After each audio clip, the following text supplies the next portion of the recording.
Hi, welcome back to the channel everybody. I'm Shaprotham. In this video, I'm going to talk to you guys about the importance of being calm. There's a story about a samurai. It's actually a samurai story, and in this story, there are two samurais. One samurai is a fierce general. This samurai is a ruler. He's an extrovert. The samurai is aggressive. He's tyrannical. He's full of agitation. He cannot rest in peace as long as he is not the one and only, as long as he is not the best. He goes about trying to conquer all the samurais in the land. He does not leave anybody in peace. He has a huge army. He's got soldiers, he's got ministers who praise him, who flatter him, who inflate that ego to an unbelievable level where he becomes a megalomaniac. One day, the samurai and his generals go onto the shore of a beach. And they're just lazing around. It's a nice sunny day, and they decide to take a bit of a rest. What happens is that they happen to chance upon a boat that's making its way onto the shore, and it's a poor fisherman's boat. And on this boat is a dirty looking man, a man who also happens to be a samurai, actually a great samurai warrior. And they don't know about this because he's so pathetically dressed. What's he doing on that boat? Nothing. He's just whiling away time. He's just sitting on the boat, basking in that sunlight, laid back, like there's no tomorrow. Finally, he gets off the boat, comes onto the shore, and buys some fish. When the generals see this, they recognize exactly who this person is. A legendary samurai. A master. So, the main samurai that we are talking about, the ruler samurai, the one who rules the land, the king of all samurais, he asks his general, who is this fellow? And why is he dressed up like a samurai? He looks like a peasant. The generals tell him that this is the great so-and-so. Remember we told you legends about so-and-so? Well, this is that person. Now this king samurai could not believe what he was hearing. He couldn't believe what he was seeing. He saw a guy with torn clothes, with his hair hardly washed. A smelly fellow, and he couldn't believe what the generals were saying, that this is actually that legendary samurai that he's come to hear about ever since he was a child. So he decides to confront him. He goes up to that samurai and in a very arrogant way talks down on him and says, well, so you are so and so. What a pity. Can't you dress better? Can't you be this? Can't you be that? Can't you take a bath? Goes on. I am so and so. I am this. I have destroyed that kingdom. I am the ruler of this clan. I am from this famous clan. I am from this family. Blah blah blah blah blah. And all the while, the legendary samurai, the old person, the old man, the old samurai, looks at him and just walks away. Where does he walk away? To the next fish market, right behind the king samurai. Completely ignores him, and the king samurai takes great offense to this. And he runs after him and he says, how dare you turn your back onto me? I'll show you. I'll put you in your place. Who the hell are you? Generals, my generals, come on.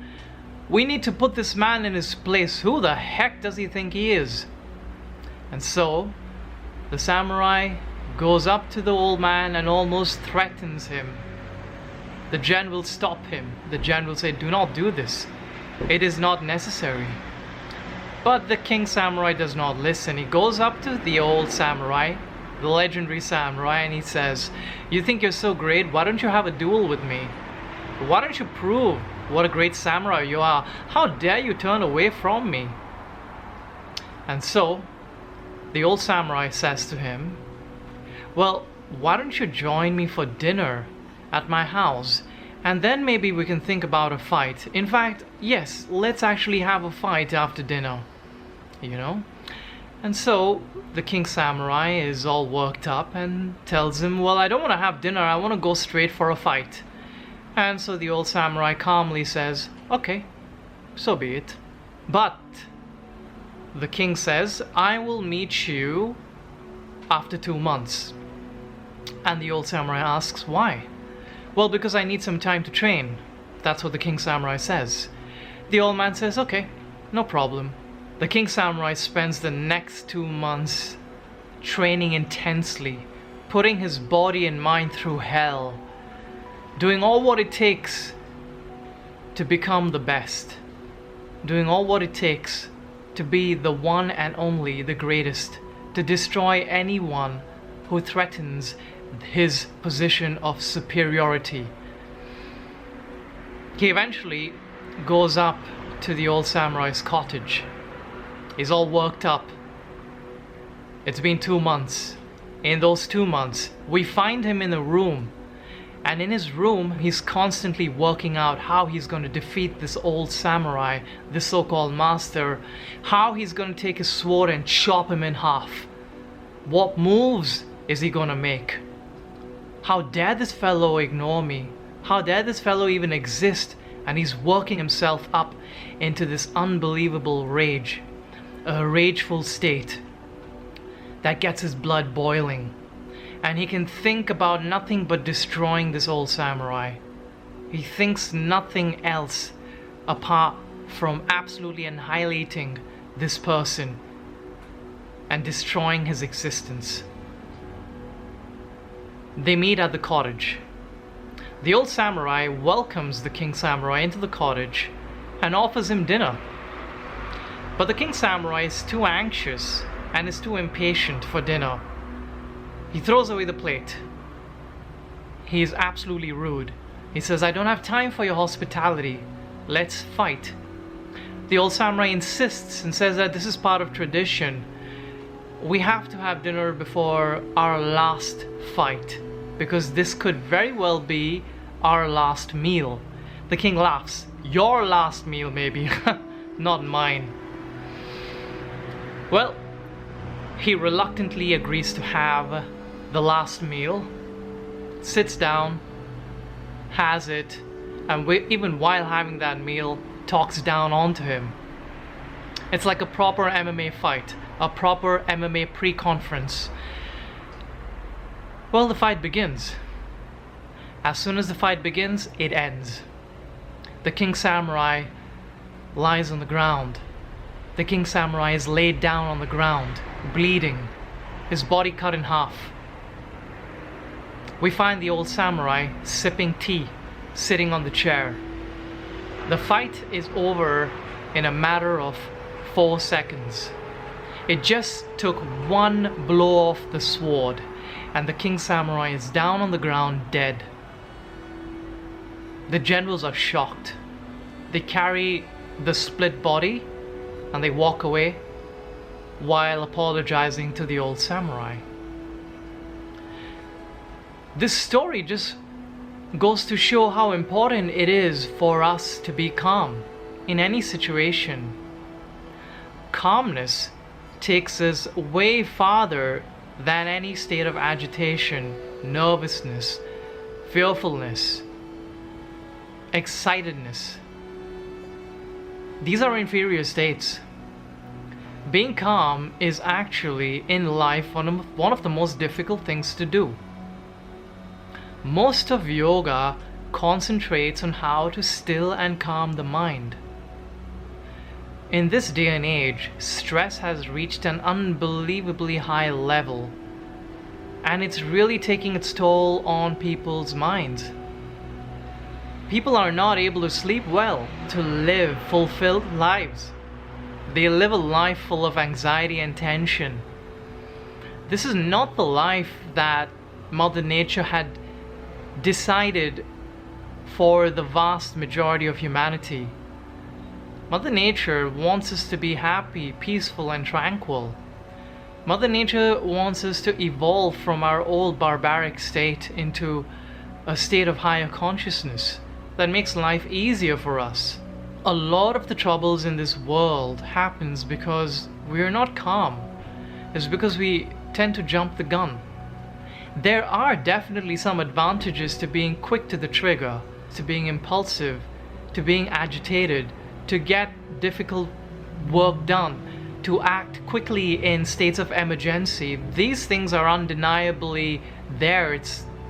It's not something that we can look down upon. But to the point that in your everyday life, you're always agitated, you're always worked up, the world is worked up.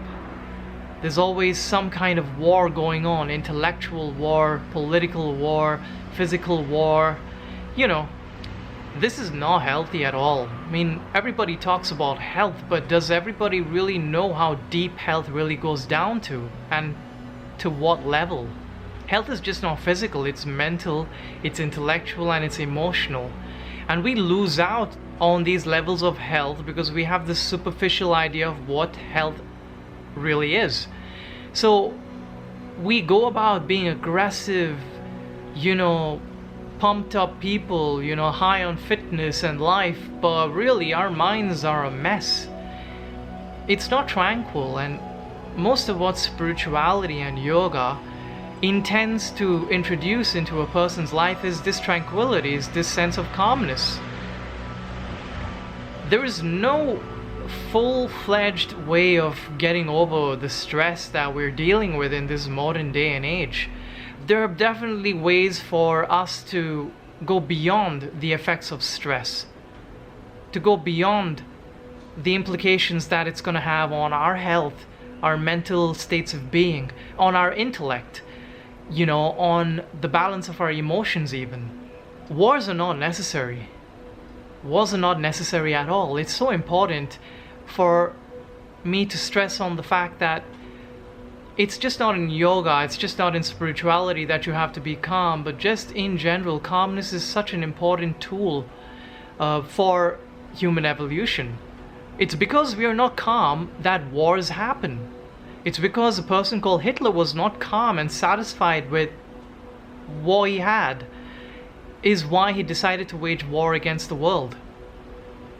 It's because of many people in the past, tyrannical kings who weren't satisfied with what they had, who didn't want peace, who didn't want calmness. It's because of them that we owe all of those horrible wars to. Calm and peace is what we need, and we need it down into the deepest and the most interior parts of our being, into the very cells of our body. How do we do this? Yoga is one of the most effective ways of doing this. It's been known, even clinically, that yoga reduces a person's blood pressure drastically. It reduces the heart rate to the point where a person can experience a refreshing and a completely satisfying sense of peace and tranquility and restfulness. There's a reason why many meditation courses introduce soft, tranquilizing music as a method to still and calm the mind, to still and calm the nerves. It's no different in breathing. Breathing relaxes the nerves in your body because breath, nerves, and thoughts are intimately tied together. When you slow down your breath and when you bring it into a state of calm, your heart rate, your thoughts, and your nerves also calm down. They follow suit. This is why breathing practices are so essential in our day-to-day lives. This is why so many people who have stress disorders and anxiety disorders take up yogic breathing practices in order to manage stress, in order to get beyond it. But otherwise, they would just succumb to it. This is why people go on a vacation. This is why many people who, after burning out, go into intense therapy.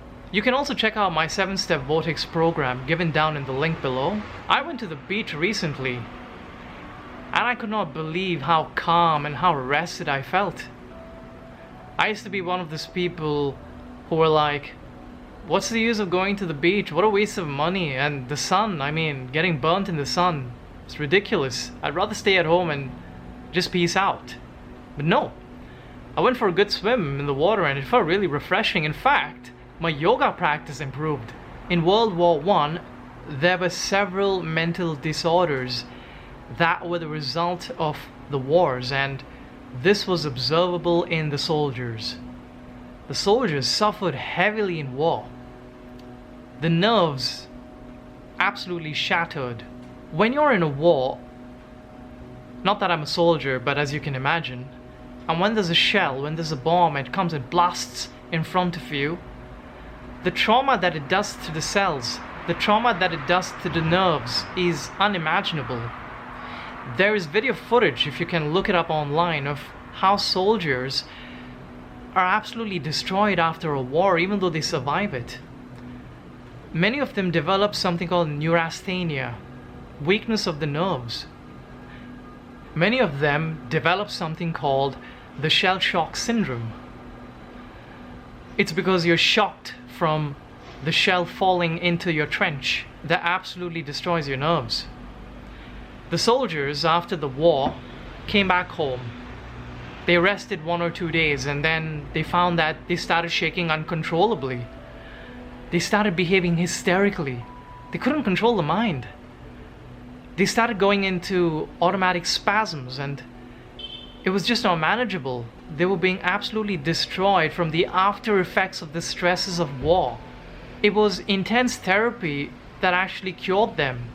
Before this was completely studied, they were put through electric shocks and other traumatizing treatments in order to treat this shell shock syndrome and neurasthenia. Obviously, because the scientists didn't know what they were dealing with.